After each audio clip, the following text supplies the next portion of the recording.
Welcome to another episode of Unleashing the Future of Work. And today we are going to have an awesome episode with one of my idols, gurus, and leading global figures in the space of the future of work and cities, Dr. Jonathan Reichental, who is the CEO of Human Futures, a global technology and business education advisory and investment firm. He's also the former chief information officer for the city of Palo Alto and a multiple award-winning technology leader whose 30-year career has spanned both the private and public sectors. He co-hosts the popular podcast Drinking Wine and Talking Tech, and he's currently working on his latest book about smart cities with Wiley & Co., a big-time publisher, which is set to release in the summer of 2020. So I'm so excited to have him on today's episode of Unleashing the Future of Work. And let's go ahead and bring him on and show him some love. And while I do that, please let me know, where are you tuning in from? Dr. Reichental, what's up, man? Hi there, Tim. Your enthusiasm is contagious. I can feel it across the internet. I love it. I love it. How's your day going? So far, so good. It's the morning. We're up here in Northern California, in the Silicon Valley area, and it's mid-morning. It's a lovely blue sky outside, and I'm ready for this, and I'm so happy to join you today. We're so thankful to have you on the Unleashing the Future of Work series. In fact, we have our audience from all over the world tuning in right now. Alexis is saying, "What's up? How's it going?" So shout out to Alexis and shout out to everyone that is watching live from wherever you are. We have people often tuning in from Africa, Nigeria. We have people tuning in from the UK. It's always awesome. Dr. Cedric Spears right now is tuning in and watching this episode. So shout out to you all. With that said, Mr. Reichental, it is an honor to have you on the series. I've followed your work for quite some time now. And I actually found out and discovered you through LinkedIn Learning. I think I've told you this before when we first met. And it was just phenomenal, the thought leadership you were putting out around the future of work. And more importantly, how passionate you are about the education. But I would love to hear, tell us a little bit about your background. What led you to doing the work that you do now and starting Human Futures? Great. Well, thanks for that, and it's great to be here. This is my first LinkedIn broadcast. I know this eventually will be on other platforms, but I'm happy to be sort of experiencing this for the first time with you. No better person to do it with. I say, despite my youthful appearance, I've been doing this now over 30 years. Can you believe it? 30 years? Yeah. You just have to have a good diet and a lot of fruit, a lot of vegetables, and you keep looking young. And no, I was born in Europe. I was born in Ireland, and I made the sort of American emigration dream happen. I was accepted so well into this country and became a citizen here a few years ago. And I've been quite successful in working for different organizations and in many different technology roles. I have done everything in tech. I have pulled cables through ceilings. I've crimped wires. I've been assistant administrator, done a little programming here and there, and on and on. And eventually I became, the CIO, the chief information officer and chief technology officer role for a couple of organizations, notably O'Reilly Media in Northern California. And then, and surprisingly, even for me, the CIO of the city of Palo Alto, which I was there for 7 years, had an amazing experience. I learned so much about the world of cities, but I think I learned more about me than anything. That's one of the unexpected outcomes of that experience is learning about the world and relating to the world in completely different ways. But I've been thinking about what is it that I do and kind of what do I enjoy doing and what apparently am I okay at, because people have told me, "Hey, Jonathan, you're pretty good at this." It's education. Yeah. It turns out that I found a passion for helping others through acquiring knowledge and also through work, helping people get experiences, refining skills. And so I do a lot of education type work on almost every type of platform. As you said, Tim, I do a lot of online training through LinkedIn Learning and a few other smaller platforms, but that's my main one. And I do traditional university work. So, last night I was teaching from 6 until 10 at the University of San Francisco, and I'll do the same thing tonight, again, up in downtown San Francisco, different location. I've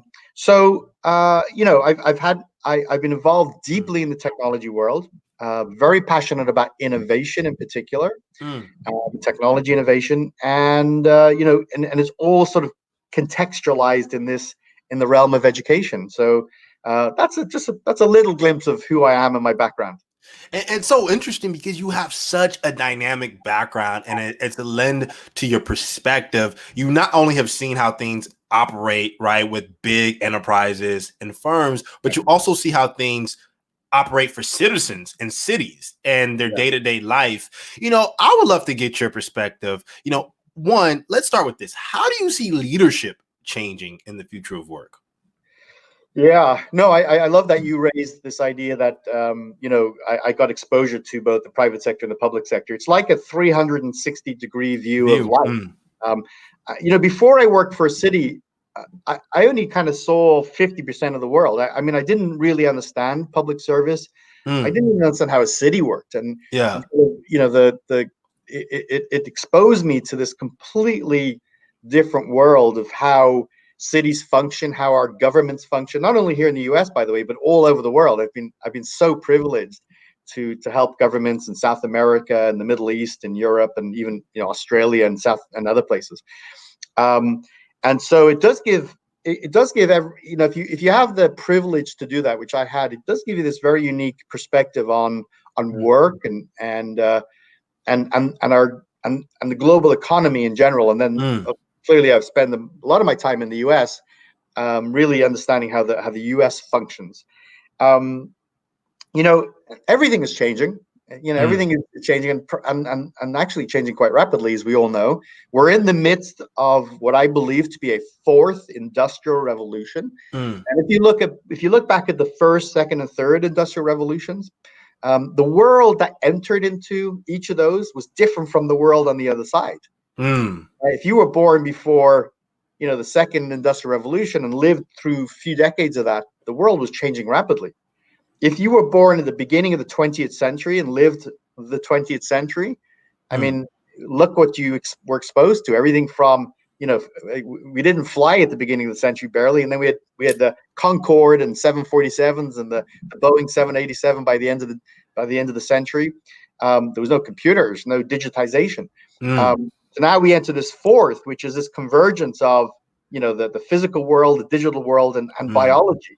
And it's all happening in a world of changing demographics and political alignments. So no doubt it's going to affect leadership and it's going to affect work.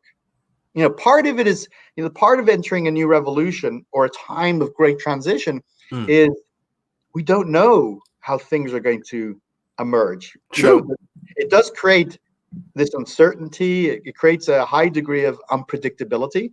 Some of us thrive on that, but a lot of people don't like it. They don't like the uncertainty, right? So we have to sort of factor it into our world and realize that if you're experiencing higher degrees of change and maybe even higher degrees of anxiety around this change, it's normal because we are going through this shift. Businesses are changing. The way businesses are delivering are changing. So if you're a leader, which, by the way, I think continues to be a very important job, the leadership role, the management role, the project management role. These are very good roles to continue, that will continue to be highly in high demand and important in the future. Regardless of AI and automation, we still need humans who can facilitate activities and make things happen in concert with technology. So I think with leadership, what you're going to see is, a great leader is going to have to be able to manage many different types of demographics at the same time. You're going to have several generations in your workforce, and each one has a different set of needs. Each one works differently. So it like everything else, being a leader or a manager or supervisor is getting more complicated. I think we're also seeing a shift away from leaders who are sort of managing people to more managing ideas and giving people the space to be independent and autonomous and work the way they want to work, which includes, by the way, being in the office or actually being at home. This is just a tease. It's shifting, it's changing. And by the way, the type of leaders we need are changing. We need people who understand data. We need a lot more people who understand the role of data in their organizations, no matter what work you do. We need people who can manage under periods of uncertainty, and high degrees of,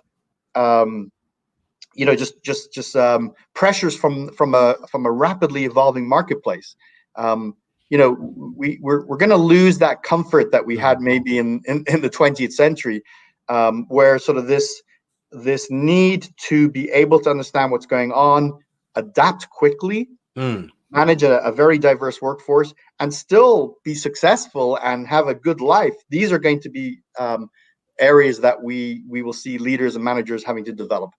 So really being able to manage different demographics and really understanding that you, at the heart of leadership, it's a matter of managing ideas, not necessarily processes and, ordering people around, but ideas, grand ideas, and seeing how do they scale and what are the right ideas based on data that, should be pushed forth, right, at the executive level.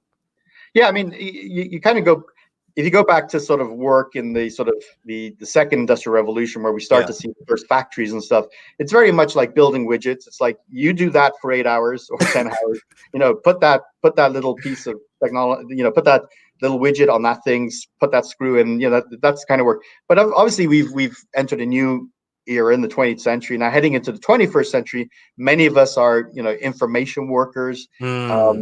And in the manufacturing space, we're seeing a lot more automation. So those roles are shifting too. There's still a lot of work in the service sector, of course. We still need a lot of people there. But the idea that, we go into work as a leader and we tell people what to do, I think that's going away. People don't want that. They want to know what the outcome is. And then they want the ability to be able to go after that outcome. And that generates more trust and basically more love from your staff. People want that meaning as well when they go to work in the morning.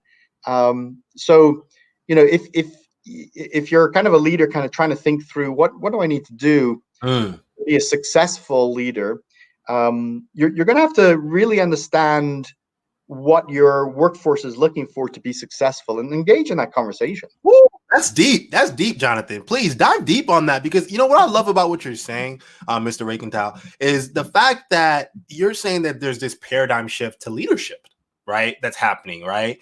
And I think for me, as someone that's building a company, and I'm sure you've seen this with some of the government leaders that you've been working with and how they're thinking about citizenship in this new era, they have to develop new skills and a new mindset.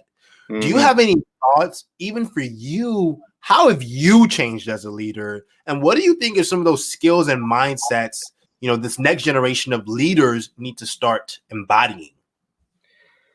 Wow, that's big. That's a lot of thoughts there. But you're asking all the right questions, which is terrific. I'll just kind of tell you what I'm thinking immediately. I wish I had a couple hours to think about those important questions, but there's more of a need to listen. We got to be better at listening. We think that if someone comes to see us, they want something from us, and we have to kind of give that amazing epiphany that you're going to walk into your manager's office and your manager's going to say, do this, do this, do this. You're going to be successful, and I'll leave my office. Where in the reality, there's a greater need to sort of just sit and listen and to empathize, to say, tell me what's on your mind. How are you feeling about what's going on, or where you're succeeding, where you're having challenges? What do you think?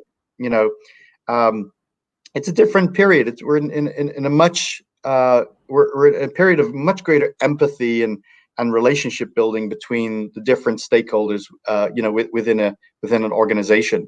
I think a lot of leaders are struggling, to be honest with you. They're sort of caught up maybe in an older mindset, and the world around them is moving past them, if you like. They're trying to figure out, if you're running a private organization, why why are some organizations which deliver exactly the same services I do and have access to the same resources I have, why are they being more successful? In a world that's flatter, where everybody has access to the same capabilities, how do you differentiate yourself? I mean, that's a tough question. I think for me, because you asked me what am I doing, I think I'm placing a lot more emphasis on relationships. Less on transactions, more on relationships. People do business with people. They don't do business necessarily with a product. Not a robot. We don't do business with robots. Not yet. Soon. Yeah. So I think that's probably where I'm putting greater emphasis. Requesting more feedback. Having a much more fluid sort of mechanism to understand what I'm doing well, where I can improve, what my customers are asking me. I do think in a hyper competitive world, you have to continually ask and understand what your value is. What is it that I'm bringing? And by the way, I'm a little kind of rough on myself, because I ask that a lot. Am I still relevant? Am I still adding value? I think that's an important, tough, introspective question that each of us probably ought to be asking ourselves more than we do. I completely agree 100%. And it's so interesting. Our audience is already interested in you telling us a little bit more about Smart Cities for Dummies, right? The new book that you're working on. What was the purpose for writing that book? Martita, shout out to you. Great question. Tell us about the premise of it, and what do you want it to be about? What do you want the audience and the community you're writing it for to take away from it? Yeah. Isn't that a great name? Smart Cities for Dummies. I think it's a phenomenal name, actually. To have smart and dummies in the same title, I couldn't ask for a better title. No, it is quite funny. I've struggled with this idea of the term smart cities for a long time. And many mayors will say to me, Jonathan, is it a good name? It doesn't mean that before we were a smart city, we were a dumb city. I get that a lot. And my only answer is, look, I don't know if it's the best term, but it's the one we have. What are you going to do, right? Smart cities is a term that seems to have stuck. And, let's not get too caught up in the name. We're really talking about, how do we improve the quality of life for communities? That's it. It's as simple as that. What can we do to improve the quality of life for communities? And what role does technology have? How can we use data, sensors, blockchain, or artificial intelligence to make living in cities better? I mean, that's really the heart of it. So I was approached. I mean, I'm really just so humbled. I was approached by Wiley. I didn't seek it. I've been in the smart city space for a long time. And so I got a phone call from one of the senior editors, and she said, hey, would you be interested in writing a book in smart cities? And I said, I ever since I left the city of Palo Alto, one of the things that I had on my to-do list for a long time was to write a book with a great publisher. So the timing was immaculate. The timing was so terrific. So I didn't realize it was going to be in the Dummies series. It turns out the Dummies series is the largest reference series in history. They've sold over 300 million books. Wow. I hope to have a few of those sales. So it is a very well sought after and respected reference series all over the world. And you can get a Dummies book on phishing, on how to program in Python, how to invest in the market. It's an amazingly diverse. It's true. So I'm asked to do this thing. I'm like, okay, that's an interesting platform. Fortunately, it's already established. It has a template. So now it's like, oh, cool. I can just sort of fit, my ideas and my research and my experiences into this format, and it's worked really, really well. So it's coming out in the summer if everything goes well. I think it'll be the go-to book for anybody who's interested in the future of cities. I think that's the first measurement, right? if you have any interest in where your community is going or could go, if you're interested in how cities function and how they will function in the future, this is the book. And because it's a dummies book, it's written in simple language. I'm not, I'm writing it for everyone. I'm not gonna, I can't stand when I pick up a book and it's sort of like it already has lost me because I don't understand, some of the background information or the prerequisites. I've written this.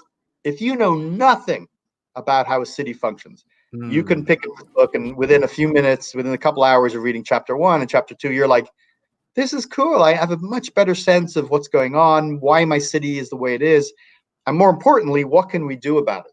So then you get that other audience, which is folks like hacktivists. Hacktivists are people who use the platform of hackathons and cutting corners to sort of take action and make things happen when the bureaucracy gets in the way. Those are people I'd love to appeal to. And urban innovators, people who are really passionate about their communities. I think the vendor space is going to be interested. How do you sell to a government? How do you sell into a city? By the way, globally, it's a multi-trillion-dollar opportunity. Trillion, wow. With a T, Wow. So as you kind of look out and you look at industries that are maybe declining, and a lot are, right? And there's some uncertainty. At least I can say, well, cities is a great place to play. And they're, unlike private industry, which has maybe, one or two products and it sort of focuses on one marketplace, big cities have, 100 services, everything from libraries to healthcare to public safety and energy and transportation and buildings. I mean, it's just incredibly rich and diverse. So I'm thrilled. I'm again, massively humbled to have this opportunity. I'm so happy they picked me. They could have picked other great people, but I'm the lucky guy. It's coming out quite well. The feedback I get from the reviews, the technical reviewers, and the reviews before it gets published is very positive. And by the way, just one last point on this. I don't mean to go on too much about it. It is available for pre-order on Amazon. Wow, that's awesome. So it's already out there. It is already available for order. You go to Amazon and just type in "Smart Cities for Dummies" and you can order it. Yeah. I love it. And I think what's so fascinating about, your premise of the book is that you're exploring what the relationship between leaders who are leading, cities, who are building cities, and what the relationship is between the citizen as well. Even though it's going to be, the fundamental, the building blocks, the simple principles, there hasn't been a book that I've read, and I'm really actually interested in this space with a lot of the work I do in technology. But how will education look in the future of cities, right? Like there haven't been books that really distill the essence of that. So I'm actually really excited to read Smart Cities for Dummies because you've been leading this space for so long now. Thank you so much. And I know this is really your sweet spot too, because you're building a business which is around, making it easier for a much larger, broader audience to consume and learn things. And I think you have a really, really smart idea with your guide business. Hopefully, you'll share more with your viewers and listeners on that great idea. So one of the things I didn't share is why do we care about cities? Yeah. I mean, the data is fantastic on this topic. First of all, we are now an urban species. It wasn't always that way, right? You only have to go back to 2007 and before, and there was more humans in a rural area, right? We were more in the countryside and in farms and things, and so that's recent. That's 12 years ago. We went from being 49% urban to being 51% urban, and now it's rapidly escalating. We have about 3 million people, up to 3 million people move into cities every week. Wow. So it's we'll have billions. We'll have a couple of billion more by the middle of the century.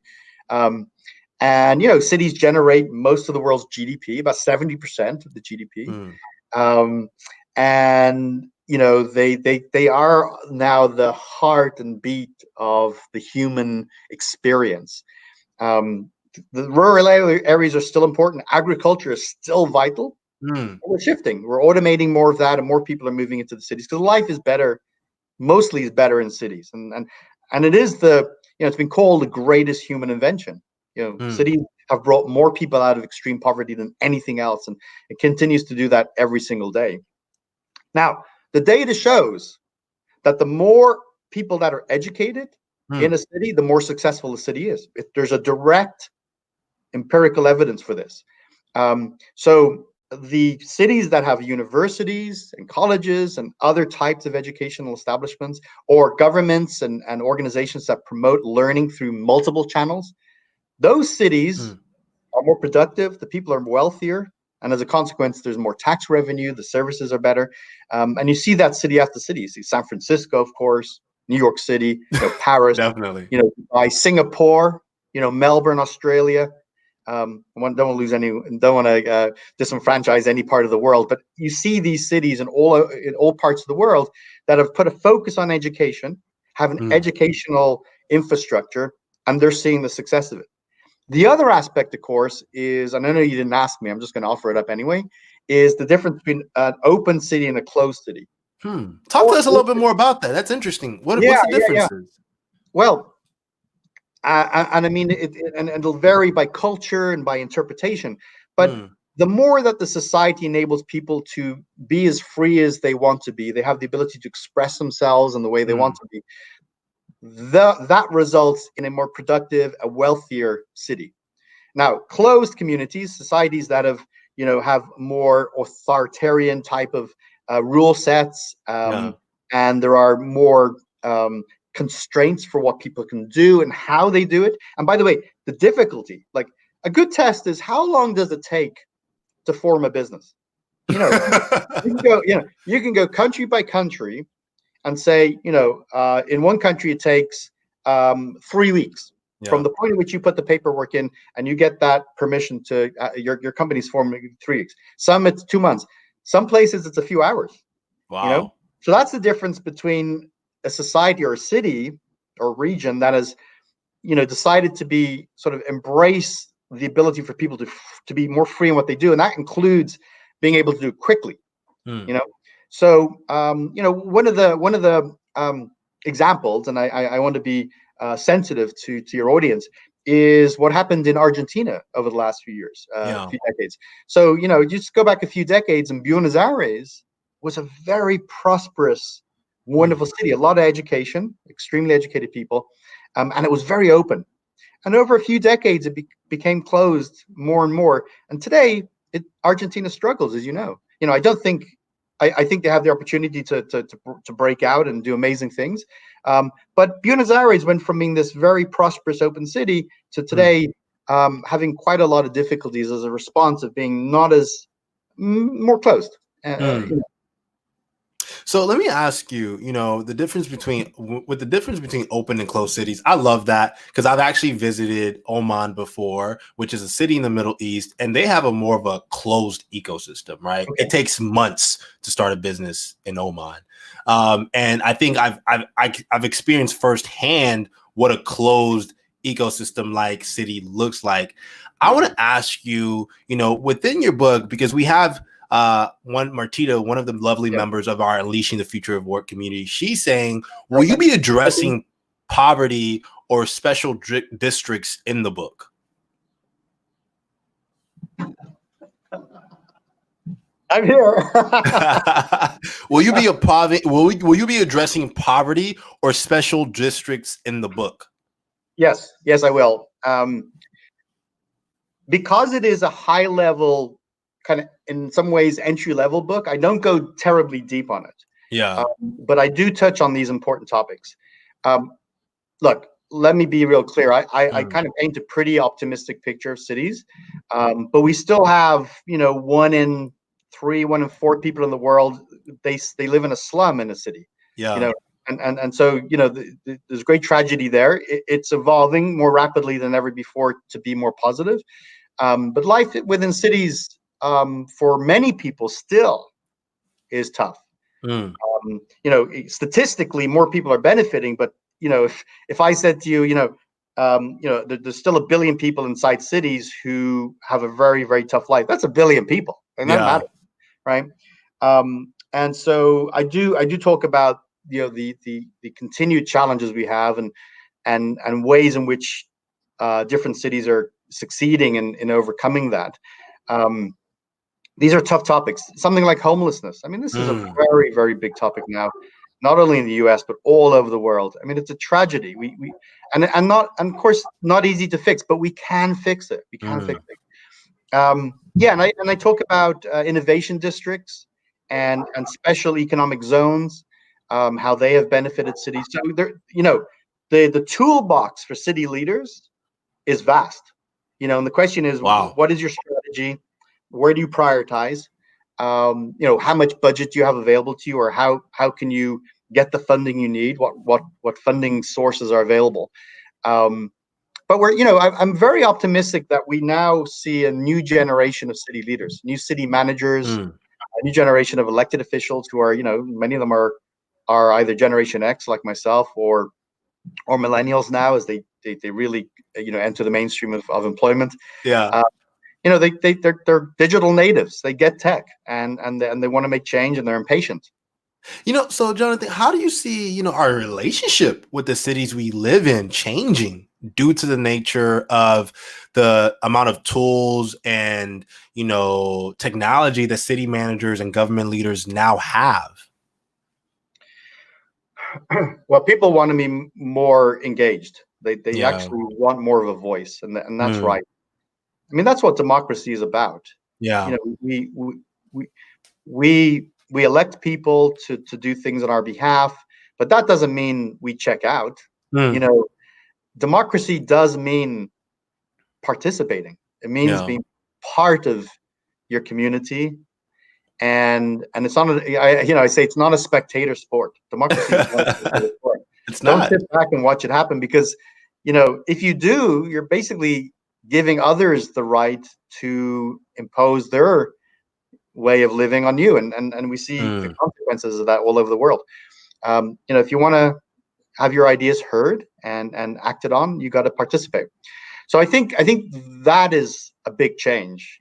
There's more tools. Before, maybe you had to come to every 2 weeks, come to a dull sort of council meeting on a Wednesday night at 7:00.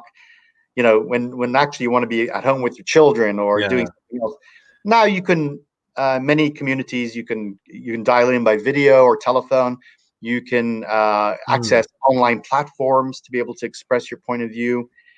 You can even build solutions for your community, which I think is one of my areas of interest, and where I've spent a lot of time is you can sort of co-create with the community or build an app that solves a problem. So I do think that is forcing the relationship to be different between community and the leaders at City Hall. I don't know if I answered everything you asked. There was a second part which I don't recall. I think you actually hit it home, right? In a sense, we want to be listened to better with the technology that we have at our disposal. And I think what you touch on around this idea of co-creating communities, right? Yes. So really opening up, the city's resources to citizens who want to build solutions for the city. And for me, I'm really community driven in the work that I do. And I think what's fascinating about I think your book and also your background also in the future workspace is that it might give people, Smart Cities for Dummies, this opportunity to kind of at a foundational level, at a beginner level, understand where do those things intersect. Right? Because I very well do believe that, the future of work and cities have an overlap, right? Because if we're even thinking about what's going on right now with this whole coronavirus epidemic, right? And hysteria, that people are staying home more, right? A lot of organizations are encouraging work from home policies. And it's almost as if like certain cities are encouraging their citizens to stay home, right? So how does this affect cities? How does this affect the way we commute, right? How does this affect transportation? So there's all of these interesting overlaps that you're hitting on, and I absolutely love it. So last questions for you, Jonathan. In the next 5 to 10 years, right? What are the 3 things that you think our Unleashing the Future of Work community needs to do to prepare for this future that we've been talking about? Yeah. Well, it's a tough topic. Yeah.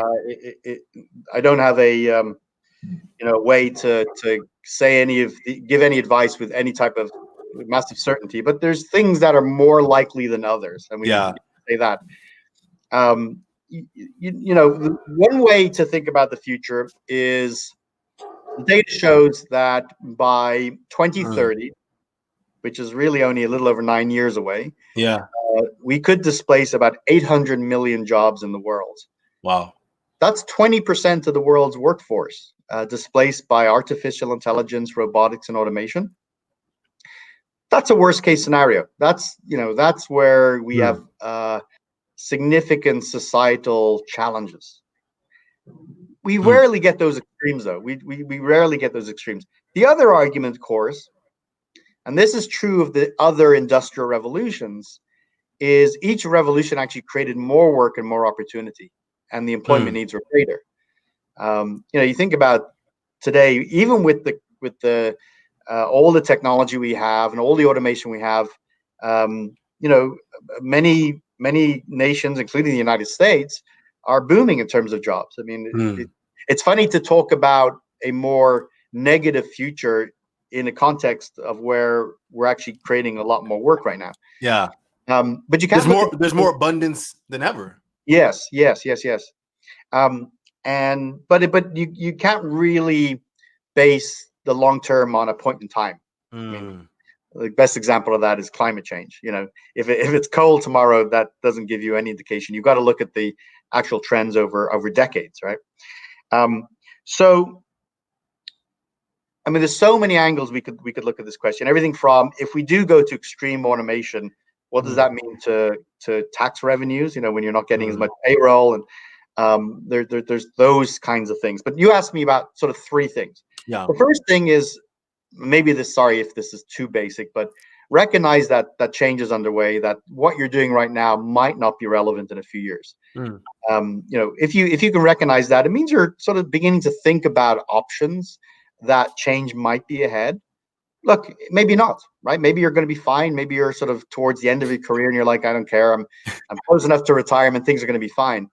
But maybe you're watching this video and you're starting your career and you're like, oh my goodness, I've just gone to school for a while and now I've got to think about a 30 to 40 year career, and I'm not sure what I'm going to do in the future. So just acknowledging that there is opportunity, that you may have to change and think of other opportunity. I think the second piece of advice would be, there are jobs that are going to continue to be useful, and even new ones that are really in high demand. I'm a tech guy, so I generally trend towards tech answers. Look, if you are interested in data and data science broadly, there's going to be abundant opportunity. So data science is a healthy and actually really interesting space. The second one is cybersecurity. Boy, do we need more people in that space. As we become a more digital society, which is clear, the attack vectors, the opportunity for problems are also increasing. And so we need lots of people working on that. People who facilitate things like project managers, business analysts, product managers, still really important work. And then you get the broader category of of just right-brained thinkers, the arts, writing, creative work, design, all good opportunities. Nursing, by the way, will continue to be very. By the way, we need millions of nurses. In the higher professions, it'll be interesting to see in the higher healthcare professionals. It'll be very interesting to monitor progress in automation and AI, because that is an area that will likely be disrupted. And it's not clear now in what ways and what the role of highly specialized medicine will take. What is the third thing? The third thing. Oh, I got it. And you'll like this. You're gonna like it. Commit yourself to lifelong learning. Yes, I love that. Learning is not a 4-year degree or a 2-year master's. Learning is your life. Yeah. And I love this saying. I'm gonna paraphrase it because I won't get it right now. But the challenge is not necessarily to simply acquire knowledge and be able to do it, to act on it. The challenge in the future is going to be to be able to evolve and acquire new knowledge for the new needs. So I think that's what we got to think about. I do think, and it's the evidence supports this, that online learning is hotter than ever. I was thinking about this. If people are going to be home for the next couple of months, more than they ever have, and you're getting a little bored, or boy, is there a lot of good stuff online. On the free side, YouTube and Vimeo have some of the most incredible, free training videos. But on the premium side, you got LinkedIn Learning, which of course I'm going to advocate for, just really high quality content. And you got out Tim's Jonathan's guide. course. Pardon? I was telling them to check out your course, right? Oh, I've got lots and lots of courses online. Yeah. Everything from smart cities to blockchain to quantum computing, data governance. I've got a lot of material online, a lot of videos. So I think those are three sort of starting points for folks to think about. So really recognizing change, you all, and if some of you all are currently watching right now and you're interested in going into spaces such as data science, artificial intelligence, recognizing there's opportunity in that sector as well, because there's so much educational material online.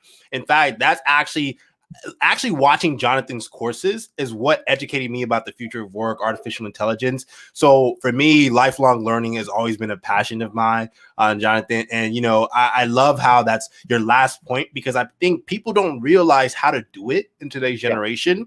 Yeah. But I do also at the same time realize that people are doing it, but it's always, when on their own time, and sometimes it's not with a purpose. And I think in the future we have to start thinking about lifelong learning with intent, right? Because people, it's all a matter of growth, and as long as people are learning things that will take them to the next level, I think it'll become more of a precedent. And with that said, I want to shout out and show love to our amazing community who is loving what you're saying, Jonathan.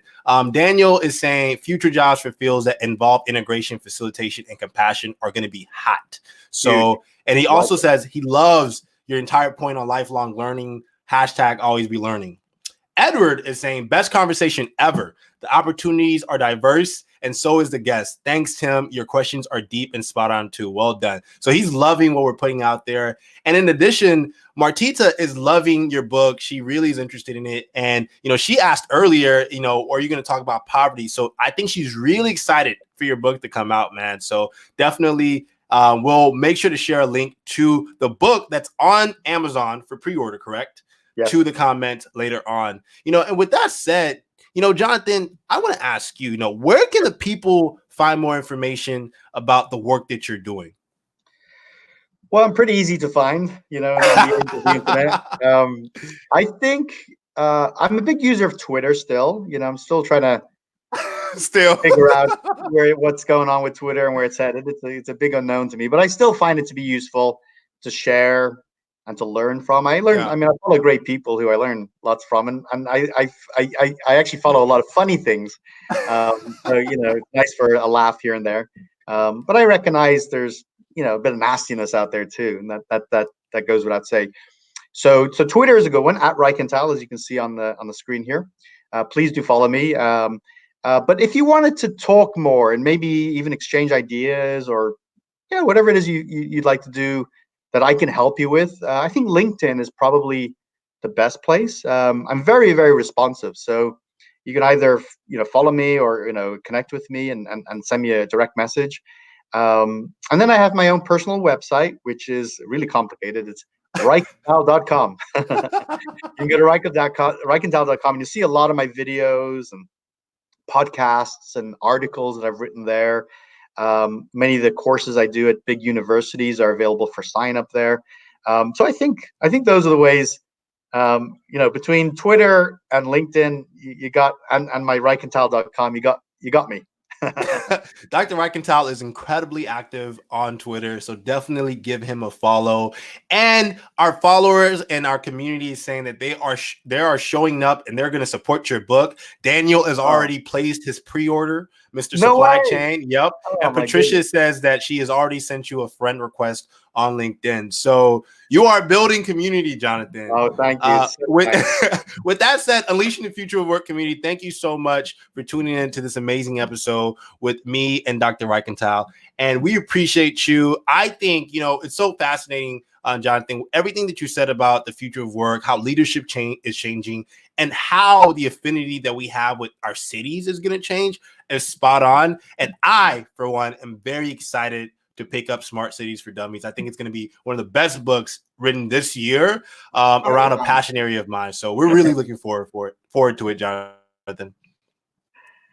Well, thank you so much, Tim. You do a fantastic job. Well done on a great podcast. Love your style, and I wish you a lot of continued success with Guide and your Mr. Future of Work. So terrific to get to know you, and I think we're going to grab a cup of coffee here in a few weeks. I look forward to spending a bit more time with you. Let's do it. With that said, you all, thank you so much for tuning in to another episode of Unleashing the Future of Work. Yasmin, shout out to you for tuning in. Thank you all so much, and peace out. See you soon.